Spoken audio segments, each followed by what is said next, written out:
This edition of Online with Richard Sandoval, a production of Hispanic Lifestyle, is supported by Union Bank, building a responsible future for their clients, communities, and colleagues. For more information, visit their website, unionbank.com.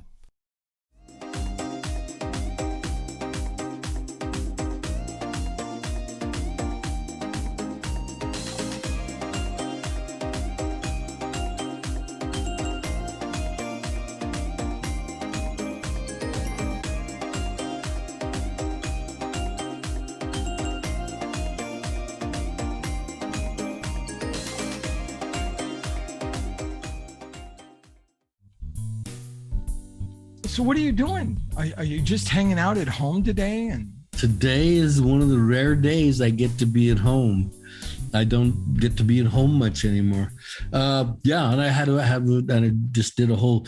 Tommy and I just did this thing for Sirius XM. They're starting a Joni Mitchell channel for 30 days. And so we weighed in on all the Joni Mitchell songs because she's a friend of ours, and as well as being Canadian.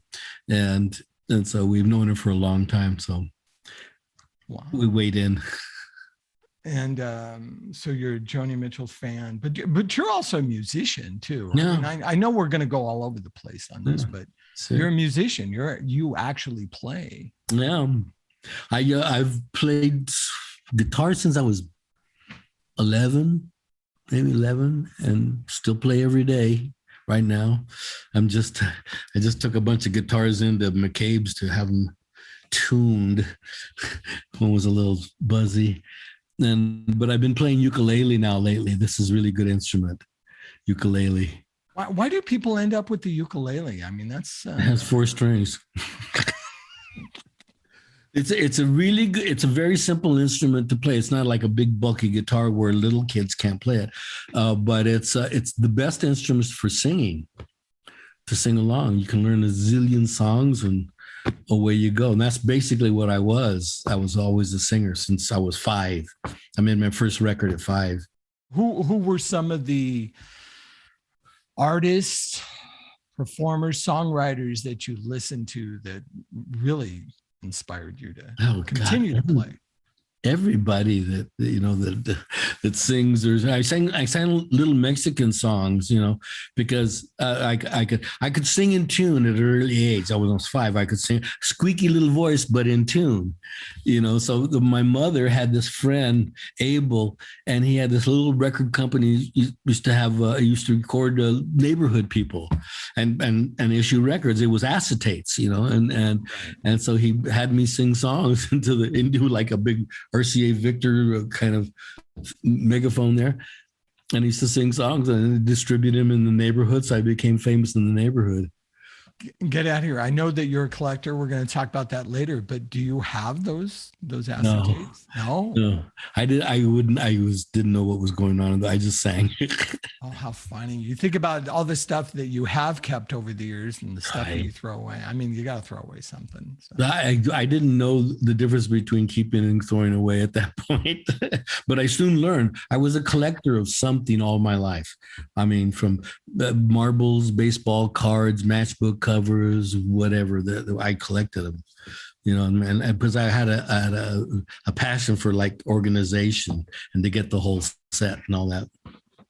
Which is really kind of counter to the character, the personality that you assume once in a while. And yeah, it's very different. I was a very kind of academic little kid. I was an altar boy, a choir boy, a scholastic, and my cousins and I there was 4 of us, and we were all pretty bright kids, and we went to Catholic school, so we had that in common. And so very early in the process, Louis, my oldest cousin, started us learning stuff, and he would assign us topics to go out and learn and bring back to the group, so we would, be super smart. And so that's how I learned about art. He assigned me to learn about art and bring it back to the group. So how do you do that? Well, I don't know. Go to the library, I guess. So I went to the library and took out all the art books that they would let me take out. And the other ones they didn't let me take out, I just looked at them there. So by the time I was I don't know, 12. I knew pretty much all about Western art. I knew who, Leonardo da Vinci and Michelangelo and Cezanne and all those people because I looked at the pictures. I didn't necessarily read the text as much, Right. but I looked at the pictures, and so because I could walk around in a room and pick out the Cezanne. So with this, I had a flow here, and you're throwing me off here. But is this when did the whole Chicano art become a passion for you? Did it's just something that touched your soul, and you wanted to start collecting pieces? Well, when I got to the point where I actually could afford to buy art, Okay. I was in Cheech and Chong and I had money, and so the kind of the first. I didn't know a lot about contemporary art. I knew about classical art because that's what I was trained in. And so I was married to a painter at the time, and she says, "Well, let's go. I'll take you to galleries on the West Side, and I'll show you contemporary art." So okay, so the first contemporary art gallery I went to, they were showing some Chicano paintings, and right away I knew what they were because I knew what they were based on. It's like if like you're hearing Elvis Presley or something for the first time, there's all these other musics in there. There's blues and bluegrass and country and R&B in there, and so I could see the same thing in the painters. Oh, that's a little bit of Michelangelo, and that's a little bit of Andy Warhol, and so I recognized right away that hey, they're really very good painters. They can actually put it on, and so why aren't they getting any shelf space? How come I never heard of them? Why aren't they in the museums? Why aren't they in the galleries? And so I was a dangerous guy at that time because I knew what the art was. I had money to collect it, and I had a celebrity in order to proselytize for it. And that's what I did from then on. I have seen other interviews that you have done, and you just have this massive collection of art, and specifically Chicano artists. As you collected it, you needed to find a place to store this. So take me to where we are with the Cheech. Okay. Well, at first, I just collected some. I needed something green to go over the couch, it's like, oh, that's kind of green in it. I can use that.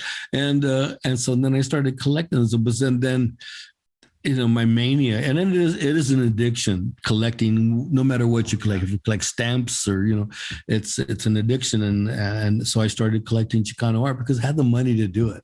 And also I started meeting all the artists. So it was a very personalized collection. I talked to all the artists. They became friends of mine. They would show me works in progress, and then they would introduce me to all their other Chicano friends that were painters. And so I was dialed into the middle of that artistic community right away, and they because I was an artist, of sorts, and so we had really good friendships. So I started collecting their art, and so then I couldn't fit any more paintings under the bed, and so I had to get storage. And I came to the conclusion that you're not really a collector unless you have storage, because that's the deal, man. Because that's when the mania takes over, and so I started collecting all this stuff, and without any kind of publicity about it or anything. Right. Then my friends that I met in the art community during that process say, well, you got to show this. You got to show this. You have enough things and it's really significant. You got to show it.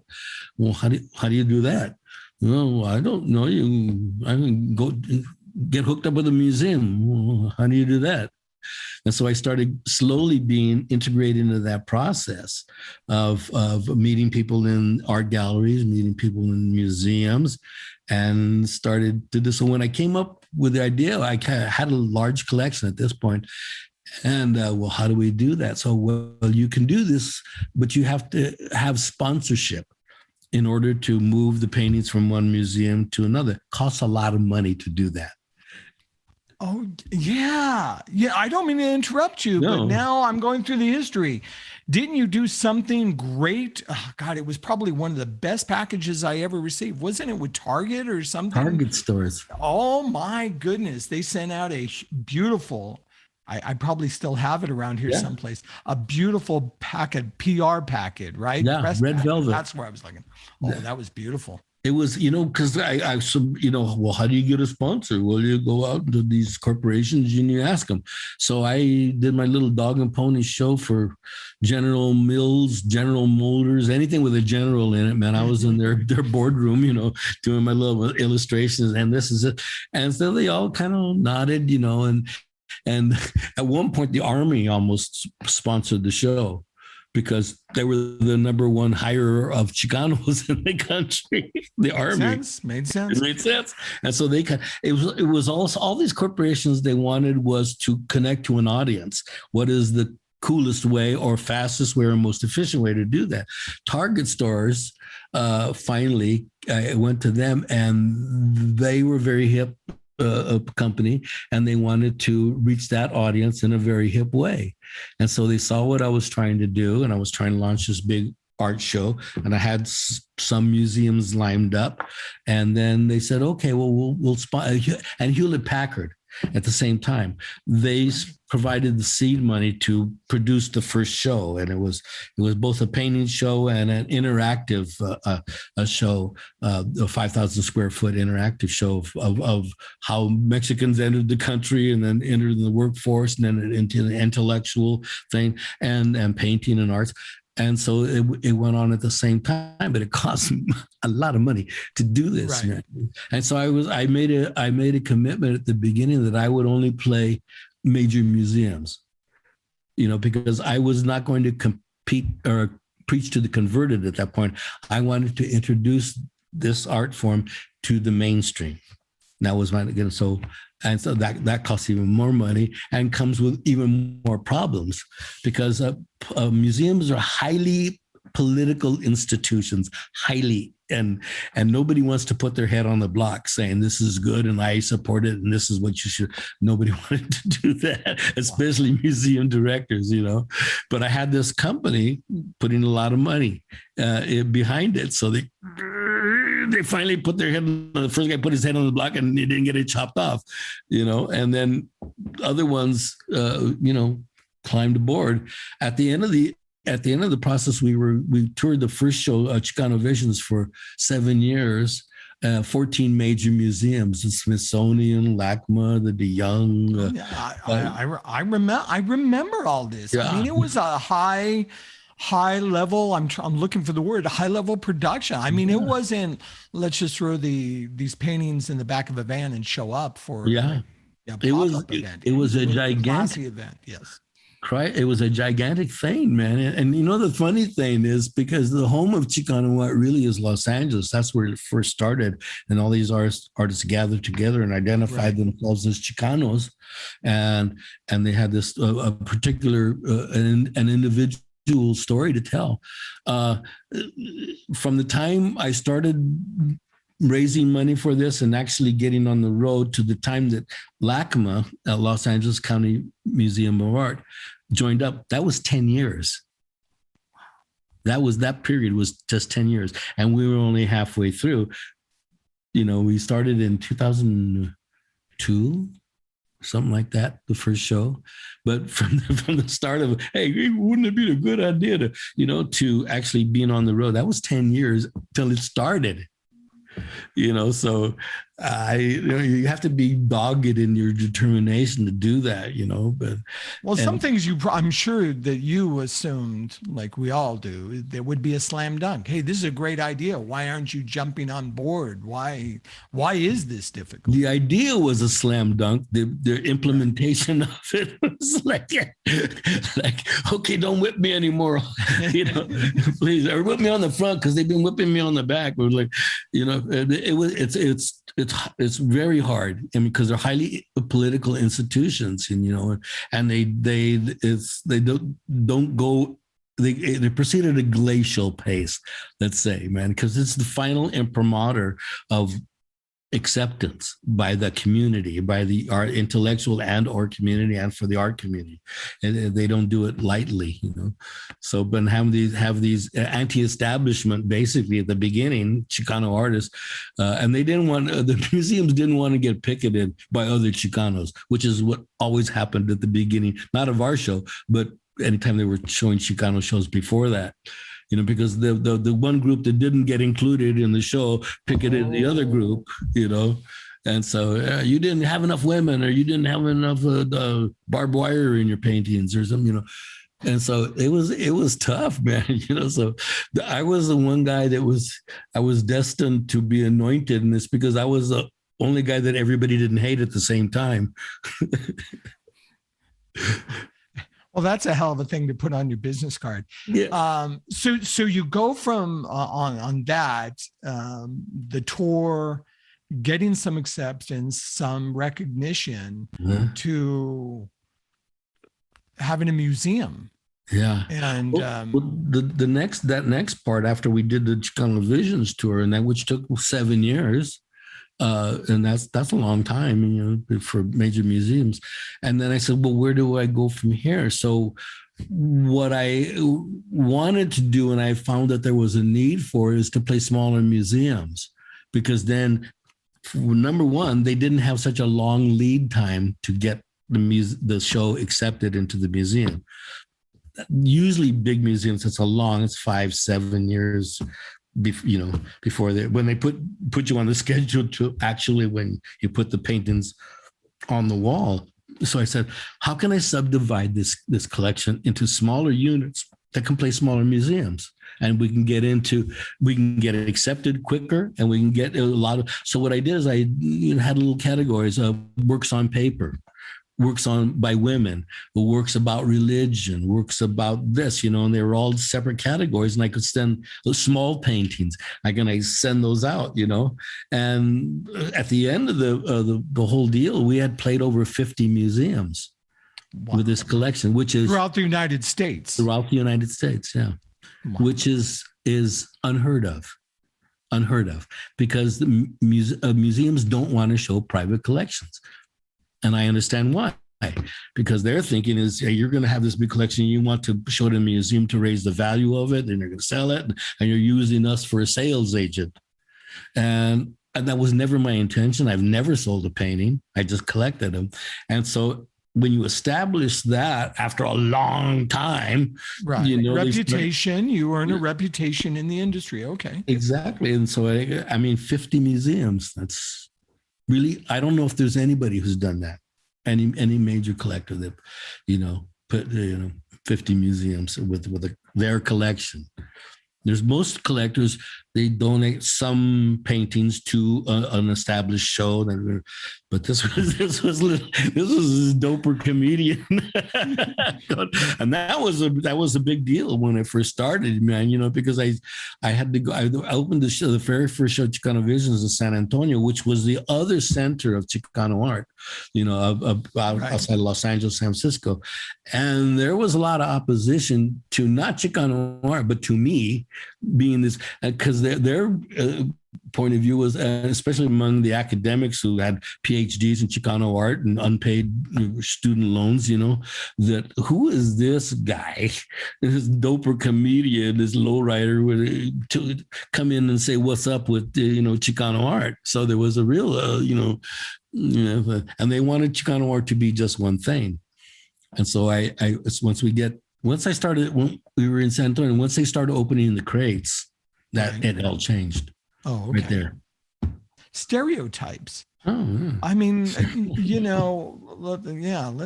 let's actually talk about that. They had a perception of you.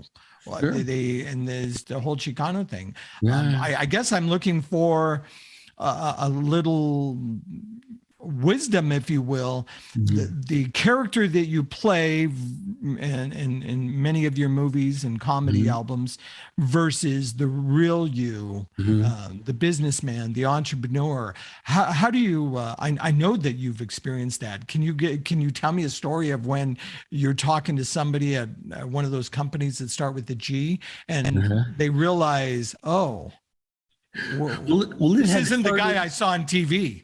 Yeah.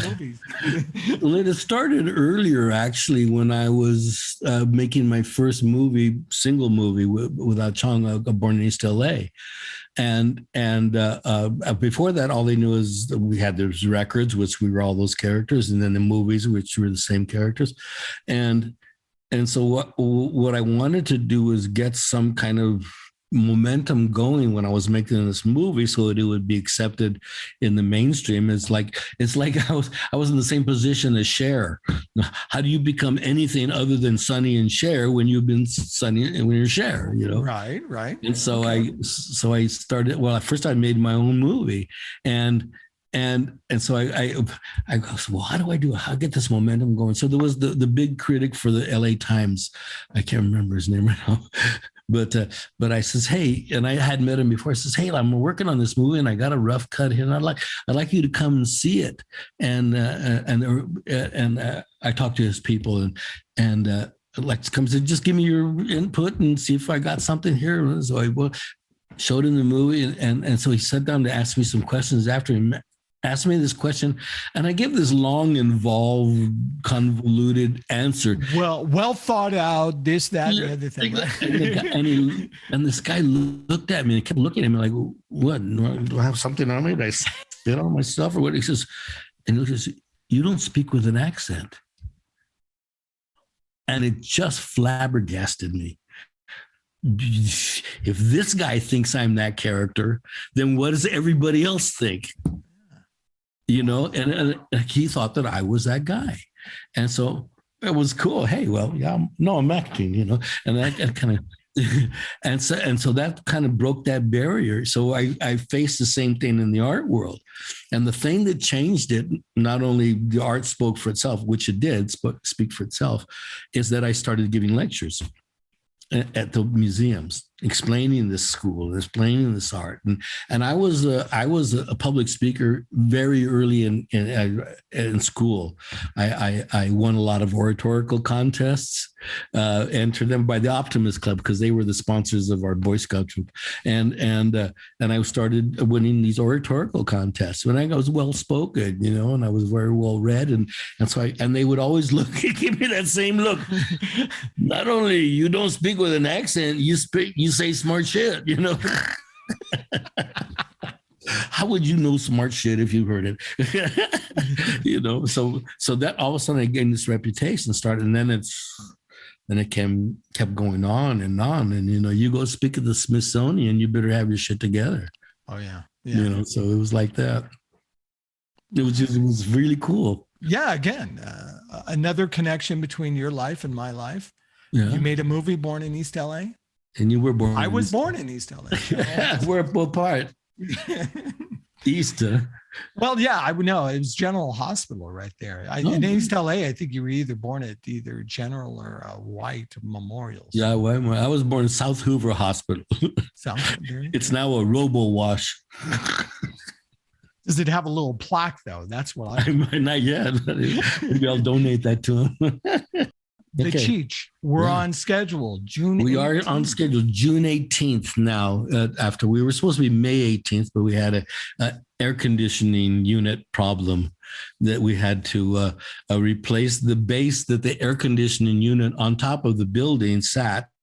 There was some flashing that was loosened on the bottom, so they said, well, we'll just replace that. So they took the flashing off, and it was on a wooden pedestal, and which was rotten, and so they had to take the unit off that, put a new pedestal out of cement, and that takes a certain drying time, and so we were pushed back a little bit, but it's a huge building. So I mean, it's 66,420 square feet, with the operative number being 420. Oh, it was meant to be, dude. It was just meant to be. Wow. And I'm convincing everybody now, and everybody takes this off. Yes, it was meant to be. It was meant to be. It was meant to be. It was meant to be. It was meant to be. Even you have to be blown away by the response, the support, of the community. It's not just the Riverside, San Bernardino area. I mean, it's throughout the nation that you're getting this. It's a national museum, Yeah, an international museum too, actually. right. And yeah, this is a dream that I never dared to dream, because people would ask me during the process with years, well, what, you should have your own museum. So, yeah, well, okay, I'm doing okay, but I don't know about museum. Okay, to be able to buy museum. And so I just never thought of it. I'll just keep doing these shows. But at the end of the day, I was kind of hitting the end of collecting, and we had showed in 50 museums. What do I do with this collection? So I started, well, I'll give them pieces to some museums that have been friendly to me and the Chicano community in this whole process. So I started doing that. I gave one big painting to San Diego, to Hugh Davies, and down there, and they showed a lot of shows. And at that time, I did one of the subsections, works on paper, at the Riverside Museum. And had done a lot of those, had done a bunch of different museums. And it was the biggest show they ever had. And so the city manager comes up with this bright idea, because they had this building, which was the town library. And it was a beautiful mid-century building, beautiful. I mean, if you had a list of the top 10 mid-century buildings in the United States, this building would be on it. And he says, we have to. And so they were going to build a new library down the street, one of those Jetsons libraries like everybody else is building. So they had to do something with this building. So they were down the road talking to some children's organizations or a science museum or something. The John Russo, the city manager, got this bright idea. He says, we'll give the museum to Cheech to house the collection. And so after I met him, 5 days later, the city had printed up this 5-color brochure of what it was going to look like and where everything was going. And so they gave it to me, and I didn't understand what he was saying. It was like, well, this is beautiful, but I can't afford this. I said, no. We want to give you the museum to house the collection. And wow, how do that work? Is this a trick question here, man? Where's the cameras? Where's the cameras? Yeah, I'm on the hook for us. No, we have to purpose this building. Right. You would be the collection would be, okay, let's go for it, And so what I'm told from people who work in the museum industry, and I know a lot of them now, is that we're traveling at warp speed in the process of getting a museum up and going, and that because it's been 5 years since they came to me with this proposition, and we're opening in June. That's a 5-year period in there, just when they, but it's, according to museum standards, it's warp speed, so we're just kind of like, but the real crucial point in this transaction is the city came to me, because when you're in business with the city, it's a whole other category and allows you to apply for a lot of more different grants and big grants to help your process going. So that's what we did, So like I just stood there, it's like when you're watching the Wizard of Oz and the house is coming down out of the sky, and that's what I feel like. I just stand on the X and the house is going to fall on you, man. So I'm watching it come down, And so that's what it was. And so but because it is the first Chicano museum, and because Riverside and the Inland Empire is 52% Chicano, identifies as Chicano, was a perfect fit. And at the end of the day, isn't it nice to go to some place that actually wants you? No, really, we have a place for you. We want you, instead of, all those doors you knock on and maybe they don't want you. We could take you next week if we have availability. Yeah, it's that's it. I mean, and I was flabbergasted, really, because like, okay. And I crept along very, very cautiously. Is this a trick? I would have to think so. I mean, you've I hate to say it, you've been around the block. Yeah. So yeah. I'm excited. I plan to be there on June 8th. This is the thing. This is the defining line that it's real. It's because when you give them the paintings to put, They belong to the museum now. They don't belong to me anymore. Wow. You know, I never really, wow. I never really thought about it like that. yeah. No, you give them to the museum under their protection, but you have to give that to them. You know, I can get a tax write-off. I will. I was going to say, yeah. If I live to be 350, I will never be able to take full advantage of the write-off, man. It's just, you know, I gave them a lot of art, but they gave, you know, but you have to give it to them. Okay, these guys better be on the up and up. Wow. Yeah, but so far they have been wonderful, and I happen to know several of the people that are involved with you through this and the city and the what have you. I mean, seriously, they're just loving this. They really are, and I think it's going to be a great thing, not only for the, like I said before, the local community, but nationwide, internationally. Yeah. It's a win-win-win all the way around here. It's also not just an art museum, it's a cultural center too. We have a lot of different aspects to the culture. We'll have a film department. Robert Rodriguez, the famous Chicano director, has agreed to run the film department and to instigate programs and initiate programs and thing. We'll have a print laboratory there. So we'll have all kinds of aspects, well, from an academic side to kind of discuss this whole academic problem, not problem, but where does Chicano end and Latinx start, or are they the same thing, or where did it come from? All this academic discussion that is going on in different parts, but not at the same place.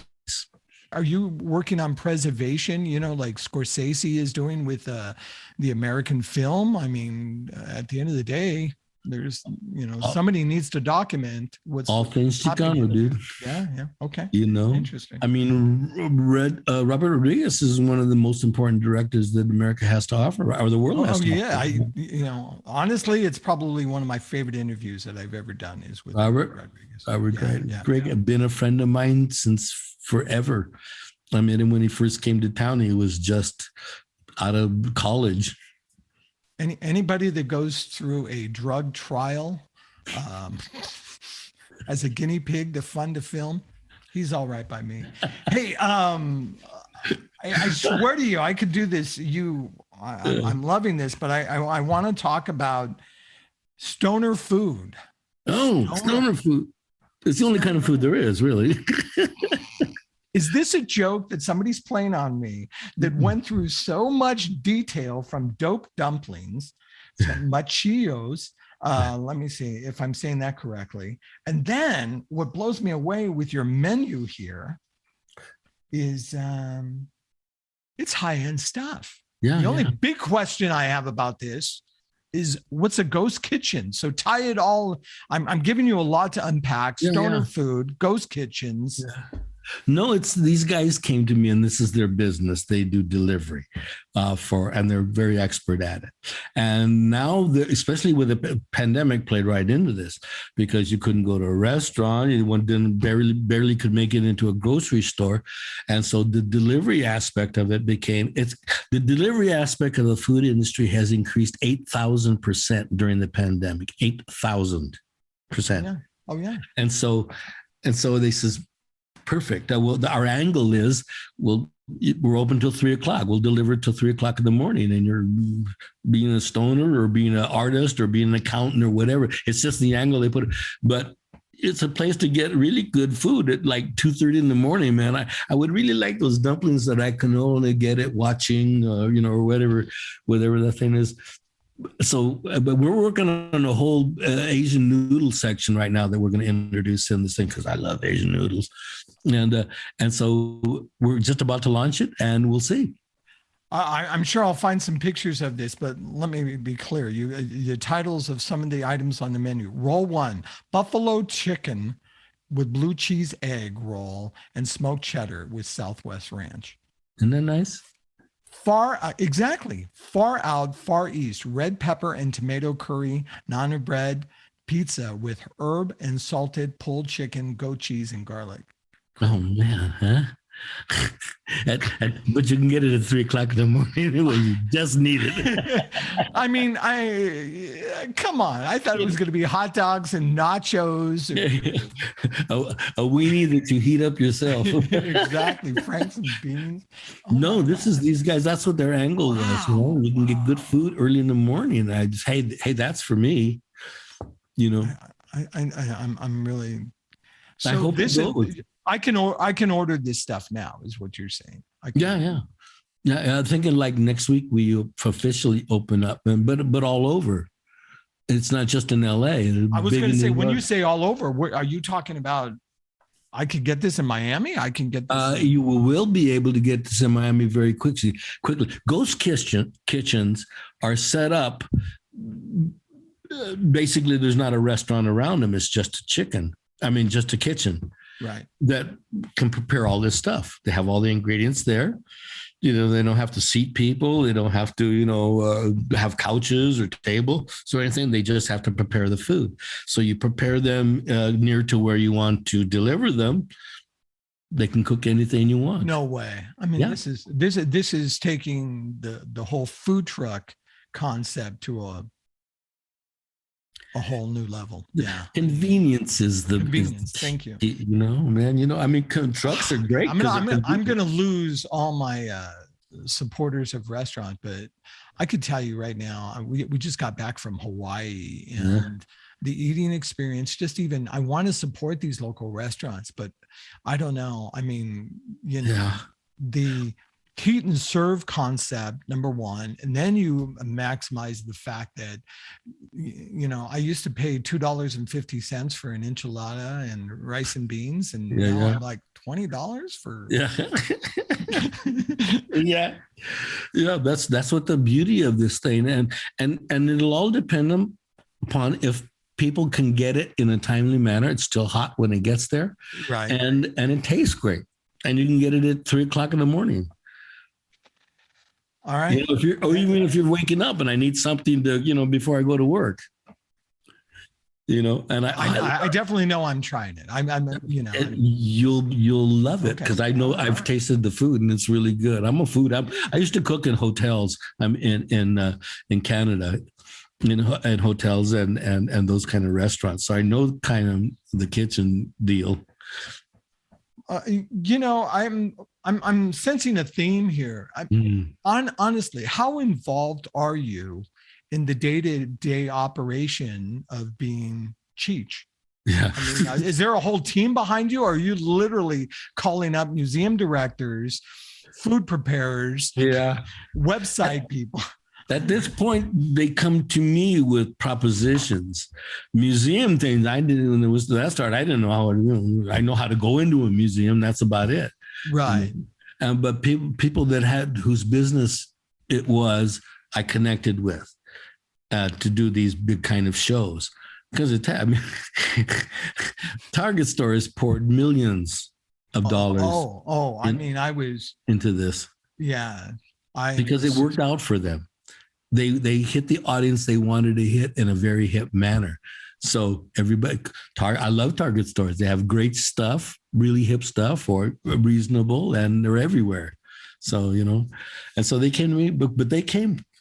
Well, but it took a lot of tap dancing and a lot of corporate boardrooms to get to them. Well, once and that's proof. I would like to see more of it. Honestly, I'd like to see more corporate support. You have been more than generous with your time, but two last questions, I think, sure. And that is longevity. I'm not trying to imply that you're old by any chance. I am.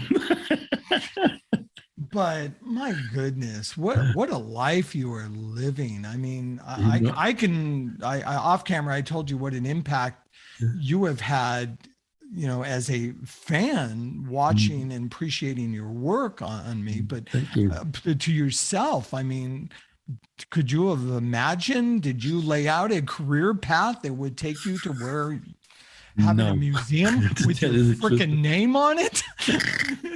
My dad always raised me, and he said, I remember the day he took me into it, and I was like 12, 13, and he says, Richard, That's my name. You're a Chicano. That means you have to have 3 jobs at all times. And that is the key. That is the key. I learned to, and I teach my children the same thing. All my children have 3 jobs at the same time. And it makes them smarter, and it makes them more efficient, and it makes them prouder, and their self-esteem and their ability and their trust in their ability to do things grows exponentially because of that. But one of my final questions is here. What else you got going on? Yeah, I know June 18th. What else? I got 2 new movies coming out too that I did last year. I did 3 movies actually last year. Right. One is we did a Nash Bridges movie that has already played. I saw it. Good job. It was very good. That was fun. I did a big rom-com with Jennifer Lopez called Shotgun Wedding. We did it. The Dominican Republic has a great cast in it. Great cast. Myself, Jennifer Coolidge, Lenny Kravitz, who else? Sonia Braga, Darcy Carden. These are great. Everybody was in it. And it was amazing. Really good about Josh Jamel, who plays the love interest, and Jennifer Lopez. And then I did another movie in Canada in December called Champions with Woody Harrelson. And it's a remake of a French film that won all the French Oscars. And it's really good. It's about this guy, Woody, who's a basketball coach, and he wants to get into the NBA to coach, but he's kind of a fuck up. I mess up, and so he gets a DUI ticket, and his sentence is he has to coach this team of intellectually challenged kids at this gym, and I think we're in Iowa or someplace. And I play the guy who runs the gym. It's a nonprofit community organization, and it's really good. I mean, it's really good and funny and heartwarming, and that'll come out later, sometime later this year. But I did, those 3 because you had to work outside of the country at that time, so Dominican Republic, it was not bad, let me tell you. And we were in the lap of luxury there, which was just nice. I want to one of your scenes in a movie, Illuminatius, where you played the uncle. You played the uncle, and you gave some advice. I mean, seriously, I'm getting chills now. I'm not kidding you. I thought that was probably one of the most moving scenes that I've seen and watched. Yeah, that was. I mean, I felt it. I felt it, and I just, that is the advice that you hope a family member would give you at some point in time. For those of us who grew up without a father and relied on other people. It's important that you kind of are lucky enough to have some people in your life that can steer you. No, this road, go down this road. This is the good road, and if they believe you, which is important, and you have to be a person that they would believe. So how do you get there? So that's one of those kind of things. You have to have people believe you, and they only believe you if you've demonstrated a belief worthy. So that's what that was. But it was always about having 3 jobs at the same time. I'm not kidding. I had 3 jobs at the same time since I was maybe 13. Always. Wow. So that's great. Well, that is why I admire you. The longevity, the philanthropy, your creative, you're artistic. I mean, again, I'm not trying to embarrass you, but I just know that there's few moments in my own personal life that I get to tell somebody that I've admired how much enjoyment you've given me over the years. And I look forward to more. We're gonna, till the end, till the finish line, 3 jobs. Thank you. Well, thank you for spending time with me this afternoon. And hey, I'll see you on June 18th. Please be there, and I will out it out and keep coming and tell all your friends, because it's a jewel box of a museum. I mean, there's no better place to show paintings than this museum. It's just, thank you. Richard. Again, thank you. Thank you, Richard. Oh, I'm sorry, Cheech. Dick for short, although not really. Well, it's nice when a couple of dicks get together. Yeah, baby. That's not my joke. Somebody actually.